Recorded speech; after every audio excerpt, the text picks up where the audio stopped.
ஜோதிடம் என்பது வானில் தெரியும் சூரியன், சந்திரன், கிரகங்கள் மற்றும் நட்சத்திரங்களின் நிலைகளை வைத்து பூமியில் நடக்கும் விஷயங்களையும் ஒவ்வொருவரின் வாழ்க்கையையும் கணிக்கும் ஒரு பழைய அறிவுமுறை.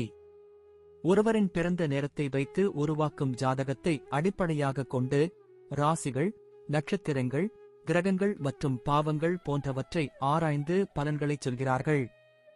இது ஒருவரின் குணாதிசயங்கள், எதிர்காலம், உறவுகள் மற்றும் தொழில் போன்ற பல விஷயங்களைப் பற்றி புரிந்து கொள்ள உதவுகிறது. ஜோதிடம் என்பது வெறும் ராசி பலன்களை பார்ப்பதோடு முடிந்து விடுவதில்லை. இது ஒரு விரிவான அமைப்பு. ஒரு குழந்தை பிறக்கும்போது குறிப்பிட்ட நேரத்தில் வானத்தில் கிரகங்கள் எந்தெந்த ராசிகளிலும் நட்சத்திரங்களிலும் இருந்தன என்பதை துல்லியமாக கணக்கிட்டு ஜாதகம் வரையப்படுகிறது. இந்த ஜாதகம் ஒருவரின் வாழ்க்கைக்கான வரைபடம் போன்றது என்று சொல்லலாம். ஜாதகத்தில் உள்ள ஒவ்வொரு ராசியும் மேஷம் முதல் மீனம் வரை குறிப்பிட்ட குணாதிசயங்களையும் ஆளுமை பண்புகளையும் பிரதிபலிக்கிறது. அதேபோல 27 நட்சத்திரங்களும் ஒவ்வொருவரின் மனோபாவம், நடத்தை போன்றவற்றை நுணுக்கமாக எடுத்துரைக்கின்றன. கிரகங்கள் சூரியன், சந்திரன், செவ்வாய், புதன், குரு, சுக்கிரன், சனி, ராகு, கேது ஒவ்வொன்றும் குறிப்பிட்ட ஆற்றல்களையும் காரகத்துவங்களையும் கொண்டுள்ளன. உதாரணமாக, சூரியன் தைரியத்தையும் அதிகாரத்தையும் குறிக்கிறார் என்றால் சந்திரன் மனதையும் உணர்ச்சிகளையும் குறிக்கிறார். இந்த கிரகங்கள் ஜாதகத்தில் உள்ள 12 பாவங்களில் அமர்ந்திருக்கும் நிலையை பொறுத்து வாழ்க்கையின் வெவ்வேறு அம்சங்களான ஆரோக்கியம், செல்வம், கல்வி, குடும்பம், காதல், தொழில், திருமணம் போன்றவற்றைப் பற்றி அறிய முடியும். மேலும் தசா மற்றும் புக்தி என்ற கிரகங்களின் காலங்கள் ஒருவரின் வாழ்க்கையில் எப்போது நல்ல அல்லது கெட்ட திருப்பங்கள் வரும் என்பதை கணிக்க உதவுகின்றன. ஒவ்வொரு கிரகமும் ஒரு குறிப்பிட்ட காலத்திற்கு ஜாதகத்தில் ஆதிக்கம் செலுத்தும். ஜோதிடம் ஒருவரின் உள்ளார்ந்த திறமைகள், பலவீனங்கள், சாதகமான மற்றும் பாதகமான காலங்கள் ஆகியவற்றை சுட்டிக்காட்டுகிறது. இதன் மூலம் தனிநபர்கள் தங்கள் வாழ்க்கையை சிறப்பாக திட்டமிடவும் தடைகளை எதிர்கொள்ளவும் ஒரு வழிகாட்டியாக இது அமைகிறது. இருப்பினும் ஜோதிட கணிப்புகள் முற்றிலும் மாறக்கூடியவை அல்ல. சரியான முயற்சியாலும் விவேகமான முடிவுகளாலும் அவற்றின் தாக்கத்தை குறைக்கவோ அல்லது அதிகரிக்கவோ முடியும் என்பதை நினைவில் கொள்ள வேண்டும்.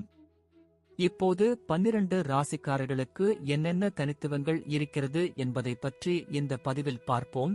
இந்த பதிவை பார்ப்பதற்கு முன்பு இந்த சேனலை சப்ஸ்கிரைப் பண்ணாதவங்க சப்ஸ்கிரைப் பண்ணிக்கோங்க, பெல் பட்டனை கிளிக் பண்ணி வச்சுக்கோங்க.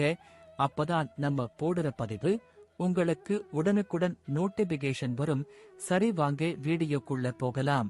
மகர ராசியின் அதிபதி சனி பகவான். இந்த ராசியில் செவ்வாய் பகவான் உச்சம் பெறுகிறார். குரு பகவான் நீச்சம் அடைகிறார்.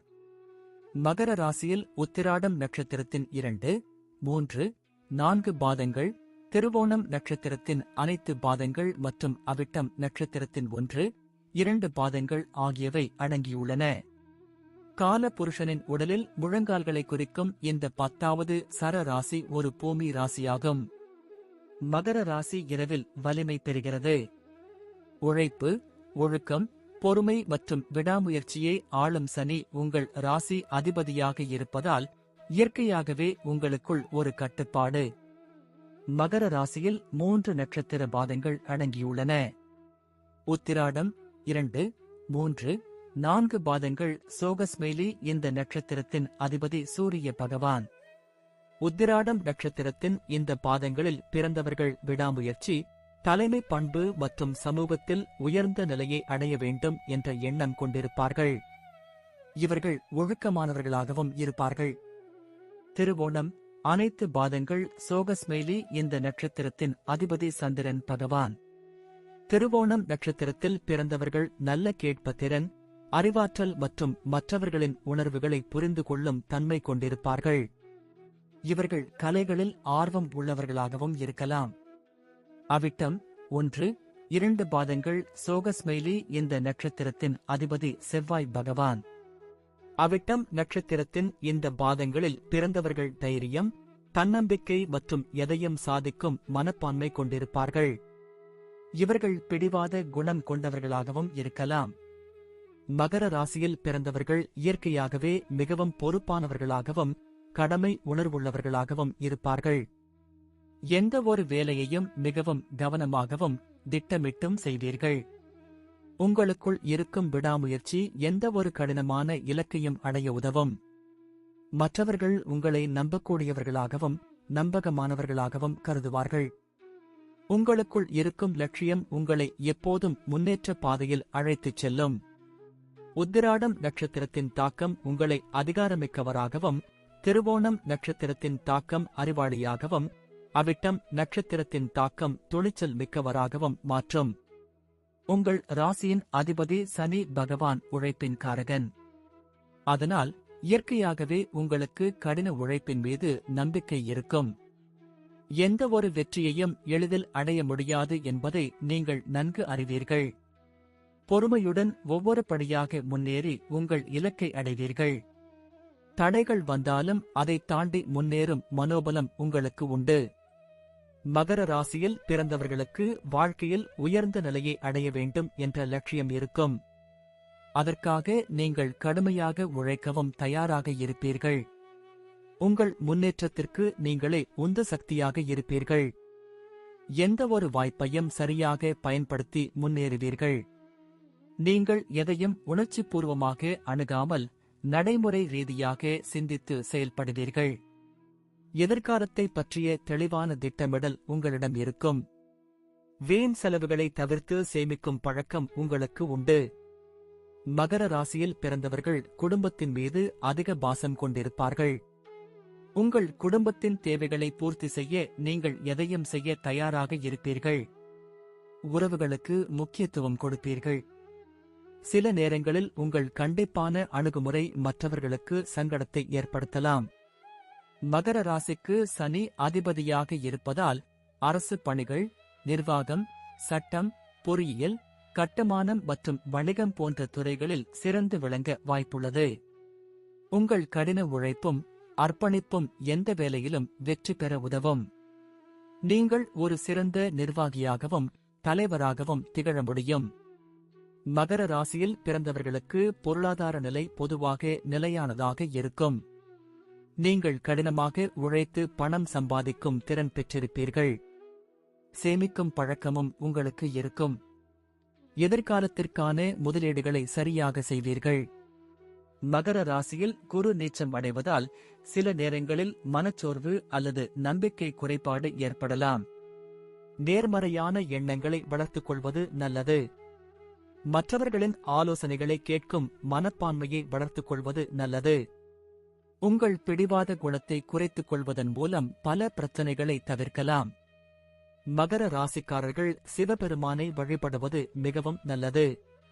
சனி பகவானின் அதிபதியாக சிவபெருமான் விளங்குவதால் அவரை வழிபடுவதன் மூலம் தடைகள் நீங்கும் மற்றும் வாழ்க்கையில் முன்னேற்றம் ஏற்படும். மேலும் விநாயகரையும் வழிபடுவது உங்களுக்கு நல்ல பலன்களை தரும். சனிக்கிழமைகளில் சனி பகவானுக்கு தீபம் ஏற்றி வழிபடுவது மற்றும் ஏழை எளியவர்களுக்கு உதவி செய்வது நற்பலன்களை தரும். மகர ராசியில் பிறந்தவர்கள் இயற்கையாகவே ஆழ்ந்த சிந்தனை உடையவர்களாக இருப்பார்கள். மேலோட்டமான விஷயங்களை விட ஆழமான அர்த்தங்களை கண்டறிய முயற்சிப்பீர்கள். உங்களுக்குள் இருக்கும் கட்டுப்பாடு உங்களை எந்த ஒரு பணியையும் ஒழுங்காகவும் சரியாகவும் செய்ய வைக்கும். நீங்கள் மிகவும் நம்பகமானவர்களாகவும் வாக்குறுதிகளை காப்பாற்றுபவர்களாகவும் இருப்பீர்கள். சில நேரங்களில் உங்கள் உணர்ச்சிகளை வெளிப்படுத்துவதில் சிரமம் இருக்கலாம். உத்திராடம் நட்சத்திரத்தில் பிறந்தவர்கள் சிறந்த நிர்வாக திறமை கொண்டிருப்பார்கள். திருவோணம் நட்சத்திரத்தில் பிறந்தவர்கள் பல்துறை அறிவும் கூர்ந்து கவனிக்கும் திறனும் பெற்றிருப்பார்கள். அவிட்டம் நட்சத்திரத்தில் பிறந்தவர்கள் துணிச்சலான முடிவுகளை எடுக்கும் திறன் கொண்டிருப்பார்கள். சனீஸ்வரன், உங்கள் ராசியின் அதிபதி சனி பகவான் உங்களுக்கு உழைப்பு, பொறுமை, விடாமுயற்சி மற்றும் ஒழுக்கத்தை வழங்குவார். சனி பகவானின் நல்லருளால் வாழ்க்கையில் நிலையான முன்னேற்றத்தை அடைவீர்கள். சூரியன், மகர ராசிக்கு 7ஆம் அதிபதியாக சூரியன் வருவதால் திருமண வாழ்க்கை மற்றும் கூட்டாண்மையில் சில சவால்கள் இருக்கலாம். இருப்பினும் விட்டுக் கொடுக்கும் மனப்பான்மையால் நல்லிணக்கத்தை ஏற்படுத்த முடியும். சந்திரன், மகர ராசிக்கு 6ஆம் அதிபதியாக சந்திரன் வருவதால் உடல் ஆரோக்கியத்தில் கவனம் தேவை. மனநிலையில் சில நேரங்களில் கவலைகள் தோன்றலாம். செவ்வாய். மகர ராசியில் செவ்வாய் உச்சம் பெறுவது உங்களுக்கு அதிக தைரியத்தையும் தன்னம்பிக்கையையும் கொடுக்கும். எந்த ஒரு சவாலையும் எதிர்கொள்ளும் மனோபலம் இருக்கும். சொத்துக்கள் சேர்க்கும் யோகம் உண்டு. புதன். மகர ராசிக்கு 5 மற்றும் 8ஆம் அதிபதியாக புதன் வருவதால் புத்திசாலித்தனமான முடிவுகளை எடுப்பீர்கள். ஆராய்ச்சி மற்றும் மறைவான விஷயங்களில் ஆர்வம் இருக்கும். குரு. மகர ராசியில் குரு நீச்சம் அடைவதால் சில நேரங்களில் அதிர்ஷ்டம் குறைவாக இருக்கலாம். ஆன்மீகத்தில் நாட்டம் அதிகரிக்கும். மற்றவர்களுக்கு ஆலோசனை வழங்குவதில் கவனம் தேவை. சுக்கிரன். மகர ராசிக்கு 4 மற்றும் 9ஆம் அதிபதியாக சுக்கிரன் வருவதால் வீடு, வாகனம் போன்ற சொத்துக்கள் சேரும். அதிர்ஷ்டம் மற்றும் கலை ஆர்வமும் இருக்கும். ராகு.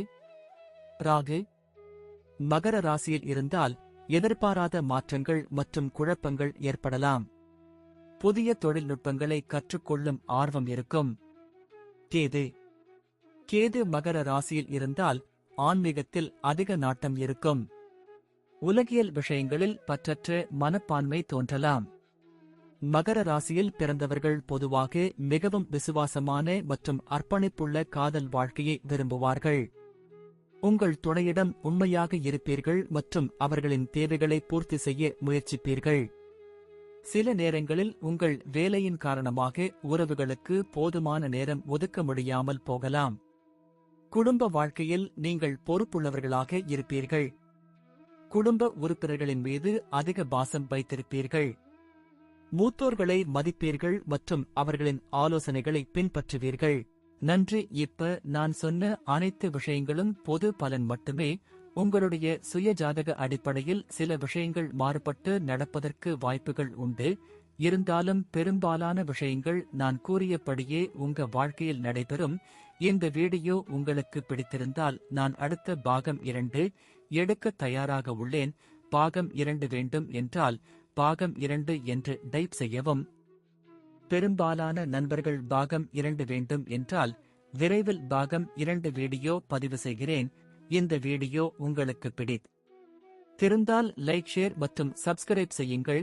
பக்கத்தில் உள்ள ஆல் பட்டனை கிளிக் பண்ணி வைத்துக் கொள்ளுங்கள். அப்பொழுதுதான் நாங்கள் போடும் வீடியோ உங்களுக்கு உடனுக்குடன் நோட்டிபிகேஷன் வரும்.